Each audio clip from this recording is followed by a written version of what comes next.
Pada pertemuan yang pertama ini, kita akan membahas tentang 3 hal. Yang pertama, peran pariwisata dalam menciptakan lapangan kerja serta mendukung perekonomian lokal. Yang kedua, dampak positif serta dampak negatif dari perkembangan pariwisata khususnya pada bidang budaya. Dan yang terakhir, peran teknologi dalam perkembangan pariwisata. Pada pembahasan yang pertama ini, kita akan melihat bagaimana pariwisata berperan dalam menyediakan lowongan pekerjaan serta berdampak pada pertumbuhan perekonomian lokal. Di sini kita dapat melihat bahwa perkembangan pariwisata menyediakan pekerjaan langsung maupun pekerjaan tidak langsung. Baik, di sini saya akan menjelaskan pekerjaan langsung yang disediakan oleh bidang pariwisata itu apa saja. Seperti yang telah kita ketahui bersama bahwa pariwisata tidak hanya melibatkan satu industri saja, melainkan beberapa industri. Di sini terdapat travel agent, hotel, restoran, maupun jasa transportasi, baik itu penyedia jasa layanan utama maupun jasa layanan pendukung. Lalu, yang kedua ada pekerjaan tidak langsung, yang dimana dengan adanya perkembangan pariwisata di suatu daerah, membuat adanya ide bisnis atau peluang bisnis baru bagi para masyarakat lokal. Sebagai pengrajin ataupun penyedia jasa layanan kuliner lokal, mereka dapat membangun usaha dengan menjadikan wisatawan sebagai target market mereka. Misalnya pada pengrajin lokal dapat membuat kerajinan tangan yang bisa ditawarkan kepada masyarakat ataupun kepada wisatawan yang berkunjung di tempat tersebut, dan bagi jasa kuliner mereka dapat membuat makanan lokal atau makanan khas daerah tersebut untuk ditawarkan kepada para wisatawan. Salah satu contohnya kita dapat melihat dampak ekonomi yang terjadi di Pulau Sumba. Dengan adanya peningkatan serta pengembangan pariwisata yang ada di Sumba sudah membuktikan bahwa adanya peningkatan infrastruktur dengan menyediakan jasa atau menyediakan fasilitas umum yang dibutuhkan untuk mendukung terus perkembangan pariwisata di Sumba. Kesimpulannya, dengan adanya perkembangan pariwisata di Indonesia telah membuktikan bahwa pariwisata memiliki kontribusi yang sangat besar dalam menambah pendapatan warga lokal serta mempermudah dalam mendapatkan pekerjaan. Terkenalnya pariwisata di Indonesia serta perkembangan yang ada ternyata memiliki dampak positif serta dampak negatif khususnya dalam bidang budaya. Dampak positifnya ada pelestarian budaya, memperkenalkan budaya, akulturasi budaya, revitalisasi budaya, dan peningkatan kesadaran nilai-nilai lokal. Sedangkan dampak negatifnya terkikisnya nilai-nilai budaya, komersialisasi budaya, meningkatnya kriminalitas, dan perubahan perilaku warga lokal. Serta terdapat perubahan nilai-nilai sosial, yaitu pencernaan budaya, kesenjangan sosial, melemahnya nilai-nilai sosial, dan perubahan pola hidup. Di sini saya mengambil salah satu contoh yang terjadi di Pulau Sumba. Dampak positifnya, masyarakat Pulau Sumba sangat bangga untuk mempromosikan budaya yang dimiliki kepada para wisatawan yang berkunjung, baik itu untuk menambah pendapatan mereka ataupun hanya sekedar memperkenalkan budaya mereka. Tetapi terlepas dari hal itu, masyarakat Sumba juga sudah mendapatkan beberapa pengaruh serta meniru budaya barat seperti contoh penggunaan pakaian yang dinilai kurang sopan. Kita masuk pada pembahasan yang terakhir pada pertemuan pertama ini, peran teknologi digital untuk pariwisata di masa depan, baik bagi para wisatawan dan juga bagi penyedia jasa layanan. Bagi wisatawan, yang pertama mudah mendapatkan informasi terkait dengan destinasi yang akan mereka kunjungi, yang kedua mempermudah proses pemesanan tiket dan hotel, yang ketiga memiliki kesempatan untuk berbagi pengalaman lewat media sosial dan menggunakan teknologi. Bagi para penyedia jasa layanan, pertama memudahkan untuk mendapatkan informasi dari wisatawan terkait dengan preferensi mereka yang dapat disesuaikan ketika mereka tiba di tempat tersebut, meningkatkan promosi destinasi wisata, dan yang terakhir mempermudah pengelolaan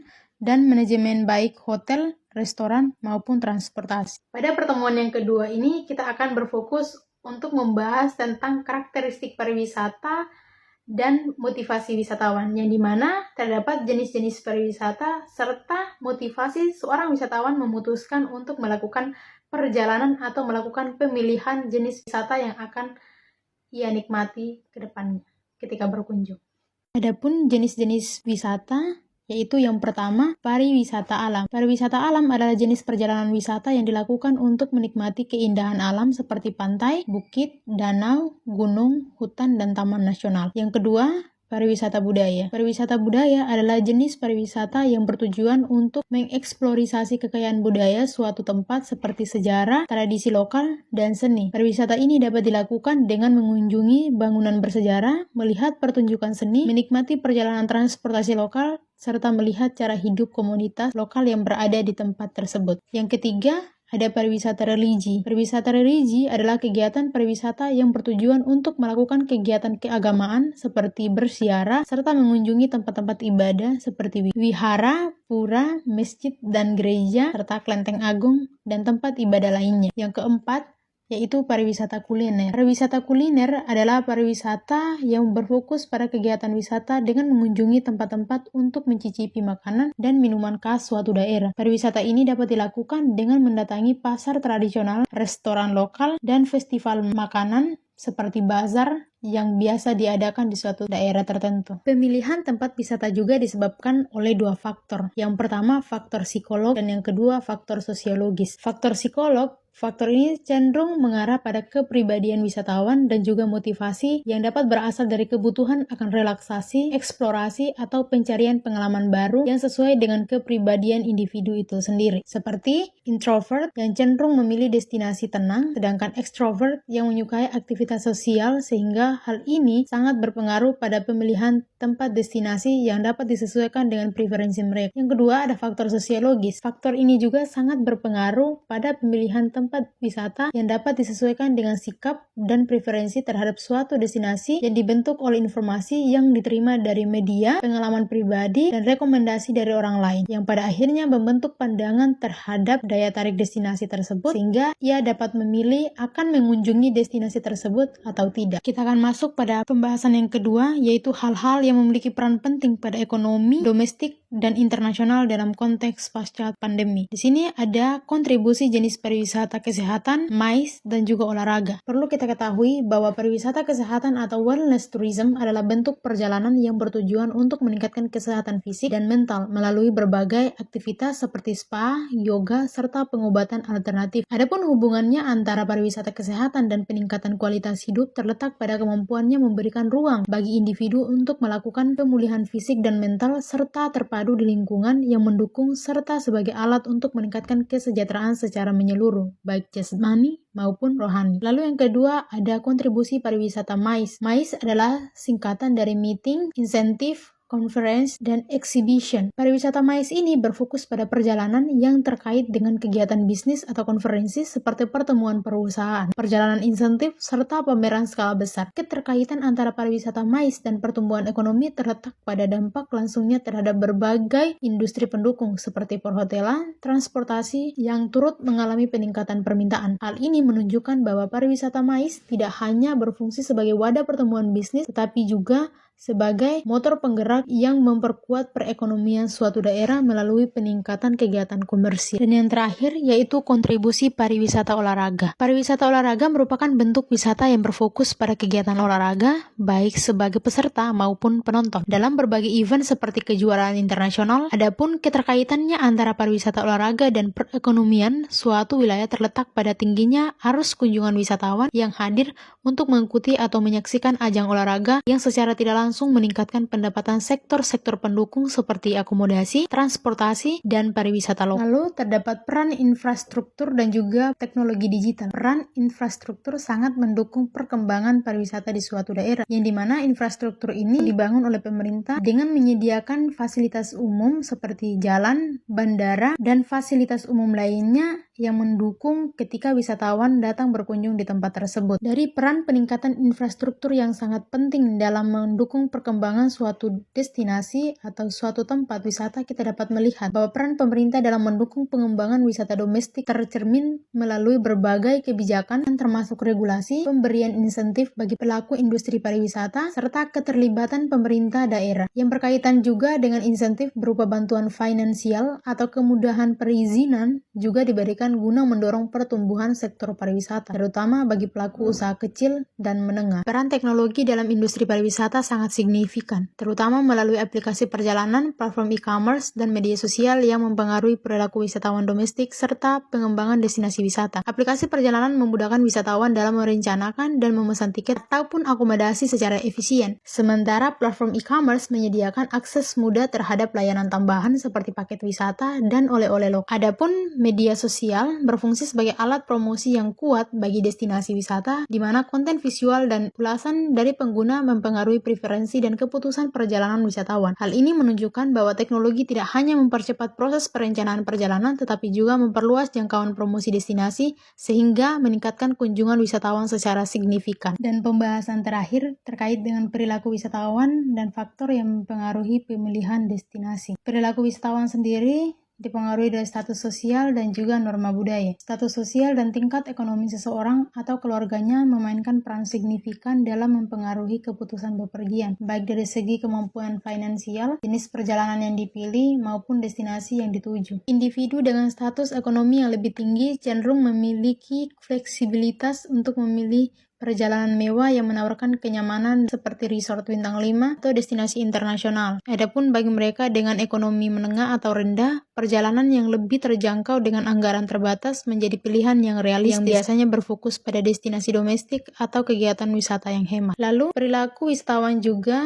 dipengaruhi oleh norma budaya. Norma budaya dan tradisi yang berlaku dalam suatu masyarakat memiliki pengaruh yang kuat terhadap keputusan seseorang untuk berpergian. Adapun keterkaitan antara norma budaya dan perilaku berpergian terletak pada nilai-nilai yang dijunjung dalam masyarakat, di mana individu merasa terdorong untuk melakukan perjalanan agar diakui sebagai bagian dari kelompok yang berprestasi atau memiliki status tertentu. Hal ini menunjukkan bahwa keputusan untuk bepergian bukan semata-mata didasarkan pada keinginan pribadi, melainkan juga dipengaruhi oleh konstruksi sosial dan budaya yang membentuk pandangan terhadap arti pentingnya perjalanan. Lalu, terkait dengan faktor psikolog yang mempengaruhi pemilihan destinasi wisata. Faktor psikolog ini berkaitan dengan motivasi, persepsi, dan gaya hidup. Dan yang terakhir, salah satu contoh tren global terhadap pariwisata berkelanjutan memiliki prinsip-prinsip penting dalam kampanye pariwisata berkelanjutan di Indonesia, yaitu menghormati budaya dan lingkungan, memberdayakan komunitas lokal, serta meningkatkan kualitas hidup dan memastikan keberlanjutan ekonomi. Pada pertemuan yang ketiga, kita akan membahas tentang komponen industri hospitality. Pada pembahasan yang pertama untuk pertemuan yang ketiga ini terkait dengan peran teknologi dalam industri hospitality seperti teknologi POS. POS sendiri adalah singkatan dari Point of Sale, di mana teknologi ini membantu sebuah perusahaan dengan cepat dan aman. Yang dimana teknologi POS modern tidak hanya memfasilitasi pembayaran secara cepat dan efisien, tetapi juga menyimpan data penjualan secara real time, mengelola inventaris, serta memberikan analisis mendalam tentang preferensi pelanggan. Lalu teknologi kedua ada CRM atau Customer Relationship Management. Teknologi ini membantu operasional perusahaan dan memahami pelanggan maupun calon pelanggan. Contoh penggunaan CRM di sebuah hotel dalam memberikan layanan yang lebih personal seperti menyambut tamu dengan menyebutkan nama tamu pada saat seorang resepsionis melayani tamu yang hendak check-in, serta menawarkan suatu layanan yang lebih personal berdasarkan informasi yang sudah diketahui melalui teknologi ini. Dan teknologi yang ketiga ada PMS atau Property Management System, membantu mengelola properti secara efektif, contohnya sebuah hotel. Teknologi ini membantu hotel dalam mengelola berbagai aspek operasional, termasuk pengelolaan inventaris kamar, proses check-in check-out di departemen front office, serta pengelolaan housekeeping dan layanan lainnya. Dengan teknologi PMS ini, manajemen properti dapat secara efektif melacak ketersediaan kamar, mengatur pemesanan, dan memantau status kebersihan kamar secara real time. Pada pembahasan yang kedua ini terkait dengan kualitas layanan yang disediakan, yang dimana berkaitan dengan sumber daya manusia, bagaimana perusahaan menyediakan layanan tersebut, dan peran teknologi dalam membantu operasional dan memberikan kualitas layanan terbaik kepada para pelanggan. Seperti yang terkait dengan bagaimana mereka dengan cepat menangani keluhan pelanggan yang membutuhkan bantuan seperti layanan informasi, serta membutuhkan suatu barang.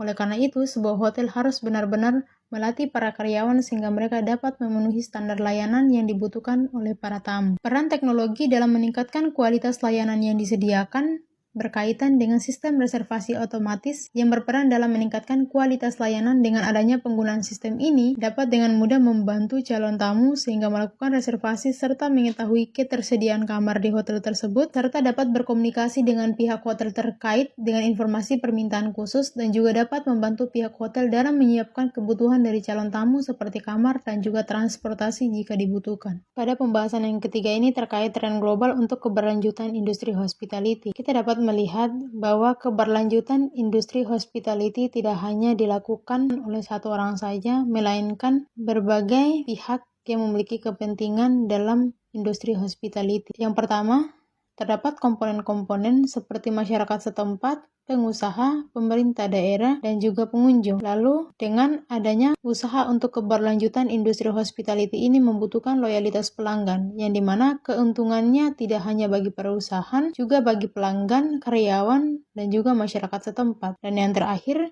inovasi dalam menciptakan loyalitas pelanggan jangka panjang, yang dimana terkait dengan meningkatkan pendapatan sebuah hotel, bertambahnya wawasan para karyawan dalam memahami karakteristik dari setiap pelanggan yang pernah berkunjung, meningkatkan citra hotel untuk terus mendatangkan calon pelanggan yang baru, dan juga bisa jadi dari tamu yang pernah berkunjung menjadi wadah promosi berdasarkan pengalaman yang pernah dirasakan dan direkomendasikan. Dari dampak-dampak inilah sehingga penting sebuah hotel menyediakan kualitas layanan yang tinggi untuk mendukung keberlanjutan industri hospitality. Pada pertemuan keempat, kita akan membahas tentang manajemen dan operasional di sektor hospitality.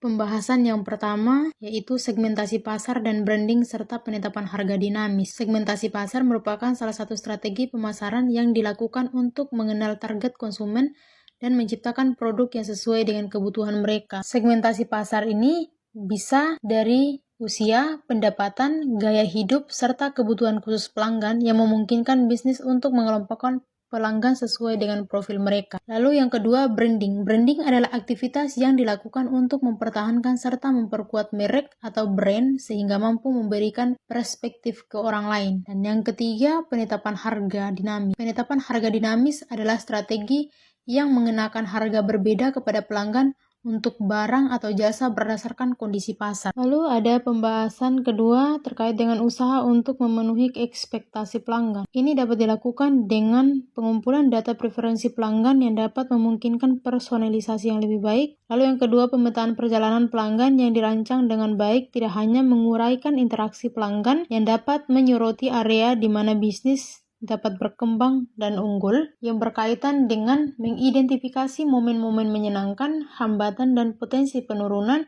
serta dapat meningkatkan pengalaman pelanggan secara strategis, memastikan bahwa setiap langkah perjalanan tidak hanya memenuhi tetapi juga melampaui harapan pelanggan. Yang terakhir, yaitu umpan balik dari pelanggan yang dapat digunakan untuk memperbaiki dan menyesuaikan layanan agar memenuhi ekspektasi pelanggan. Ini dapat dilakukan juga dengan meningkatkan kepuasan pelanggan, membangun loyalitas, menciptakan hubungan yang lebih mendalam antara pelanggan dan pelaku bisnis. Lalu yang kedua, terdapat beberapa peran teknologi dalam operasional sebuah industri seperti RFID, IoT, VR, dan AR. Teknologi pertama yaitu RFID atau Radio Frequency Identification yang memiliki fungsi sebagai kunci untuk mengakses kamar hotel, lalu berfungsi juga untuk mengidentifikasi objek dan mempermudah tamu dengan hanya perlu menempelkan kartu RFID pada RFID reader untuk masuk ke dalam kamar. Teknologi yang kedua ada IoT atau Internet of Things yang berfungsi pertama untuk mengotomatiskan beberapa fasilitas hotel seperti mematikan lampu dan saklar secara otomatis saat tamu keluar dari kamar, dan yang kedua untuk mengumpulkan dan menganalisis data tentang preferensi tamu sehingga layanan yang diberikan dapat disesuaikan dengan kebutuhan mereka. Terdapat teknologi AR dan juga VR. AR adalah augmented reality yang berfungsi sebagai teknologi yang menggabungkan elemen dunia nyata dengan elemen digital atau virtual untuk menciptakan pengalaman pengguna yang ditingkatkan, yang dimana informasi atau elemen visual yang dihasilkan secara digital ditampilkan dalam pandangan pengguna melalui perangkat seperti smartphone atau tablet. Lalu ada teknologi VR atau virtual reality, di mana teknologi ini menciptakan lingkungan sepenuhnya virtual yang memungkinkan hotel dan destinasi wisata untuk menawarkan tur virtual kepada calon tamu serta memberikan gambaran realistis tentang fasilitas dan lingkungan sebelum mereka melakukan reservasi dan melakukan kunjungan fisik secara langsung. Dan yang terakhir, terdapat sistem manajemen inventaris yang terintegrasi, di mana sistem manajemen inventaris yang terintegrasi dapat memudahkan pemantauan stok dan meningkatkan efisiensi operasional. Sistem ini dapat mengurangi risiko kehilangan dan kesalahan inventaris serta memastikan stok atau persediaan agar tetap selalu ada. Pada pertemuan yang kelima, kita akan membahas tentang Dampak pariwisata terhadap ekonomi, sosial, dan lingkungan. Pembahasan pertama yaitu kontribusi pariwisata dalam menciptakan lapangan kerja, mendukung pertumbuhan ekonomi daerah, dan pengembangan UMKM lokal. Penciptaan lapangan kerja pariwisata menciptakan berbagai jenis pekerjaan mulai dari sektor formal seperti hotel, restoran, dan agen perjalanan hingga sektor informal seperti pedagang kaki lima dan pemandu wisata. Semakin banyak wisatawan yang berkunjung, semakin banyak pekerjaan yang tersedia. Misalnya di Bali, sektor pariwisata menyerap banyak tenaga kerja baik dalam industri akomodasi maupun layanan transportasi serta industri pendukung lainnya. Lalu terdapat kontribusi pariwisata dalam mendukung pertumbuhan ekonomi daerah, yang dimana pendapatan yang dihasilkan dari pariwisata dapat digunakan untuk investasi infrastruktur dan layanan publik seperti jalan, jasa kesehatan, pendidikan. Hal ini membantu meningkatkan kualitas hidup masyarakat setempat. Contoh nyata dapat dilihat di Yogyakarta, di mana pariwisata berkontribusi besar terhadap pendapatan daerah dan pembangunan infrastruktur. Lalu, kontribusi pariwisata dalam mendukung pertumbuhan UMKM. UMKM di daerah wisata dapat berkembang pesat berkat permintaan yang tinggi dari wisatawan. Banyak usaha kecil seperti warung makan, kerajinan tangan, dan penyedia jasa tur yang mendapatkan manfaat langsung dari pariwisata. Misalnya, di Bandung, banyak UMKM yang menawarkan makanan khas dan kerajinan lokal yang semakin dikenal oleh wisatawan. Sehingga dari hal ini meningkatkan pendapatan mereka dan menciptakan lapangan kerja baru.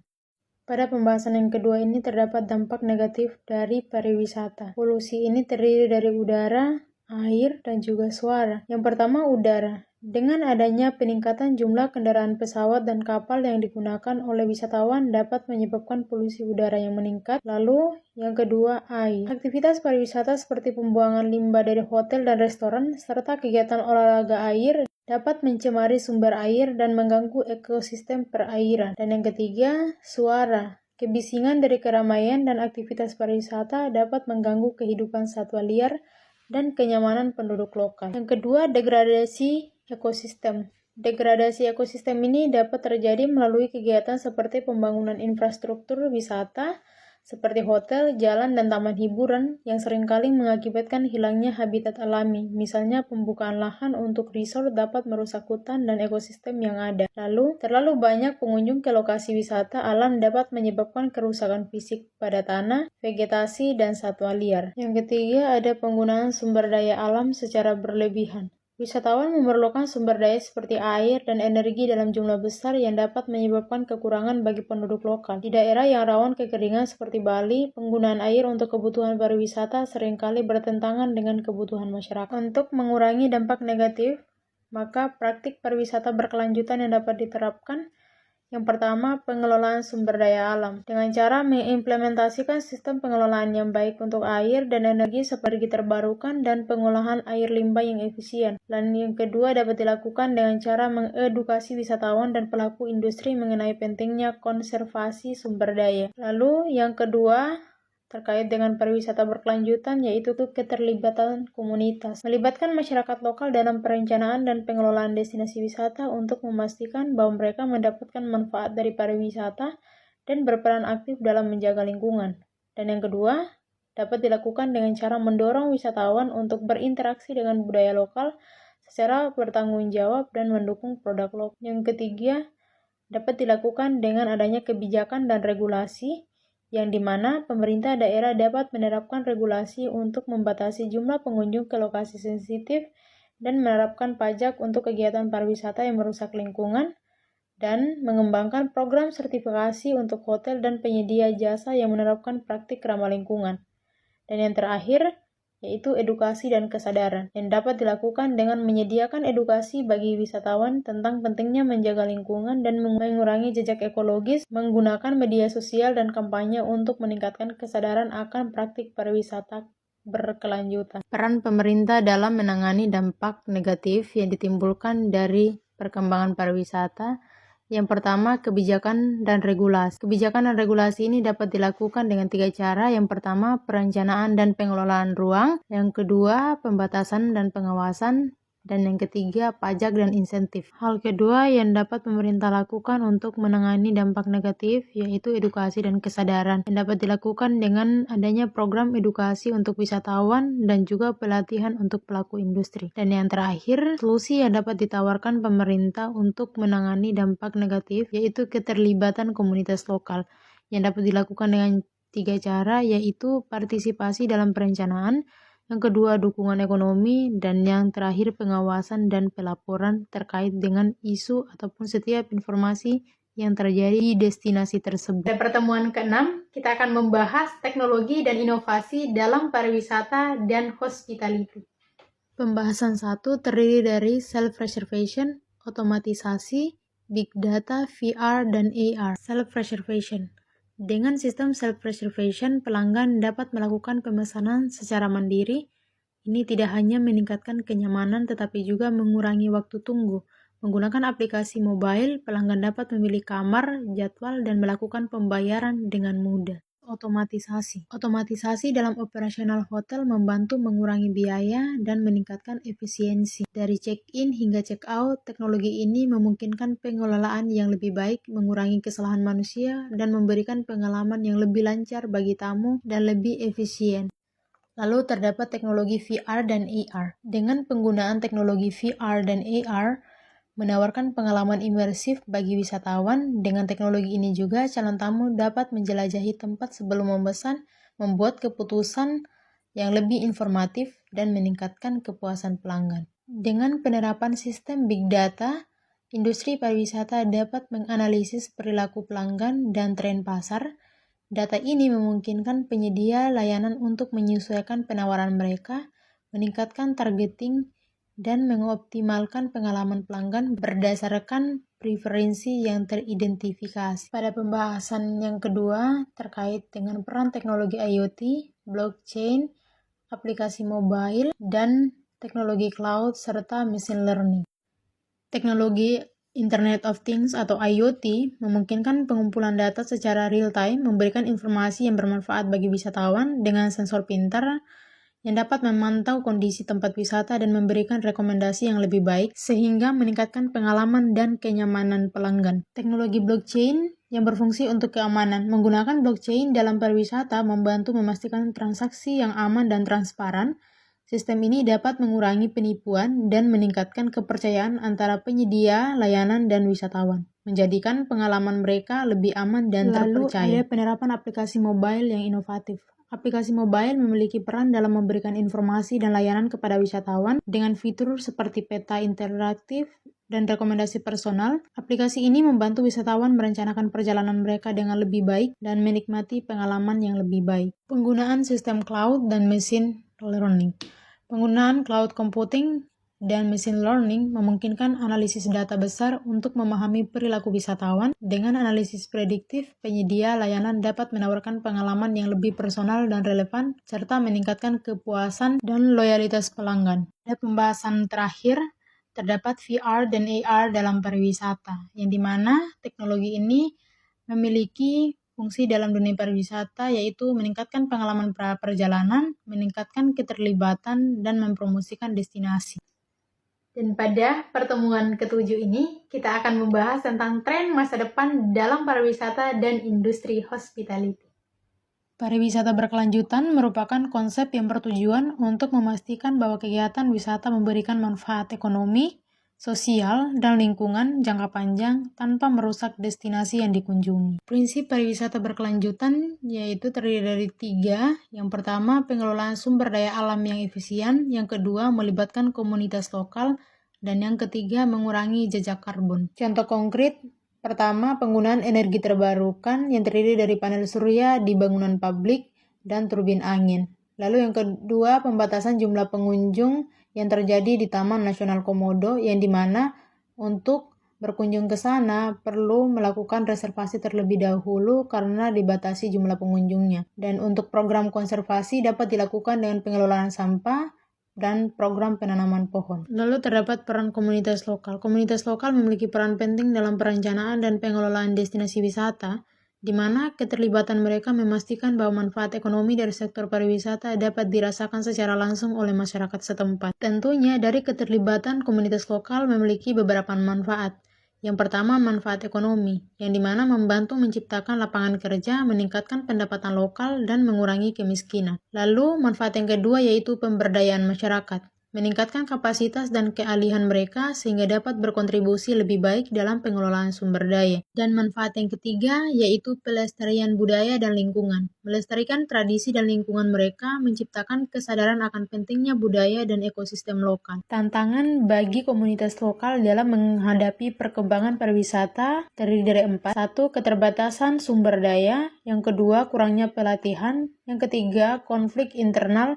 Dan yang keempat, ketergantungan pada wisatawan. Dan yang terakhir, ada penginapan alternatif yang dapat menambah pengalaman unik oleh para wisatawan. Penginapan alternatif yang pertama terdapat Airbnb, yang dimana wisatawan dapat menyewa rumah atau apartemen dari penduduk lokal termasuk pada pembangunan. Contoh yang terdapat di Flores yaitu Wairebo. Dan penginapan alternatif yang kedua yaitu glamping, yang menggabungkan kenyamanan dengan pengalaman alam, yang dimana dengan penggunaan penginapan alternatif ini tidak hanya meningkatkan pengalaman unik, tetapi tetap menggunakan fasilitas mewah.